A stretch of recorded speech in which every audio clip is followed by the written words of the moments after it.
Hello বন্ধুরা, আজ 25শে বৈশাখ রবীন্দ্রনাথ ঠাকুরের জন্মবার। তো জন্মদিন, সেই জন্যে আজকে আমি ওনাকে ট্রিবিউট জানানোর জন্যে আজকে রবীন্দ্রনাথ ঠাকুরের ছবি আঁকছি। কিন্তু এই ছবি নর্মাল একটু ছবি নয়, এই ছবি সহজ পাটে যেই রকম স্টাইলের ছবি, মানে ব্ল্যাক কালার দিয়ে সেই স্টাইলের ছবি আমি আঁকার চেষ্টা করছি। একদিকে রবীন্দ্রনাথ ঠাকুরের জমিদার বাড়িটা দেখা যাচ্ছে, যেটা আমি এখন তুলির টানে করছি, সেই জমিদার বাড়ি, আর সেখানে রবীন্দ্রনাথ ঠাকুর পায়চারি করছে। তো উনি যে এরকম ধরনের পোশাক পরেন, তো সেই ধরনের পোশাক পরে উনি পায়চারি করছেন। তো আগে রবীন্দ্রনাথ ঠাকুর পায়চারি করছেন ওনার বাড়িতে, জমিদার বাড়িতে, সেই স্ট্রাকচার ফুটিয়ে তুলছি। তো আস্তে আস্তে ছবিটা ফুটে উঠবে।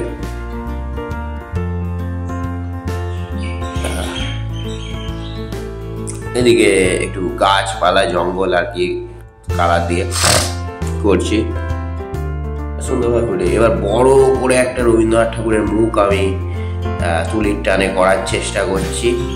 সহজ পাশ স্টাইলের ছবি, যার খুব সম্ভবত যার যেই আর্টগুলো হয়তো নন্দলাল বসু নামে একজন শিল্পী করেছিলেন। তো সেই স্টাইলের ছবি আমি আমার এই আজ 25শে বৈশাখে করার চেষ্টা করছি। তো রবীন্দ্রনাথ ঠাকুরের মুখটাও হয়ে গেল,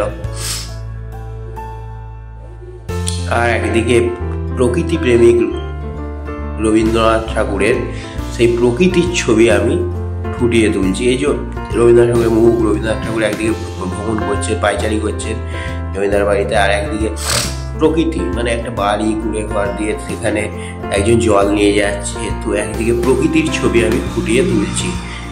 সুন্দরভাবে ছবিটা ফুটে উঠছে। আর যেহেতু ওনার জন্মবার, তাই ওনাকে শ্রদ্ধাঞ্জলি নিবেদন আমি যেভাবে যেটুকুভাবে করতে পারি আমার সামর্থ্য নিয়ে করছি। তো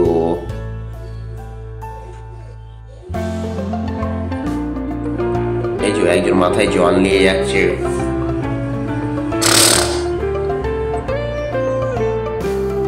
আস্তে আস্তে ছবিটা ফুটে উঠছে। কুড়ে ঘরটা, একদিকে গাছ, কুড়ে ঘর, এদিকে গাছ।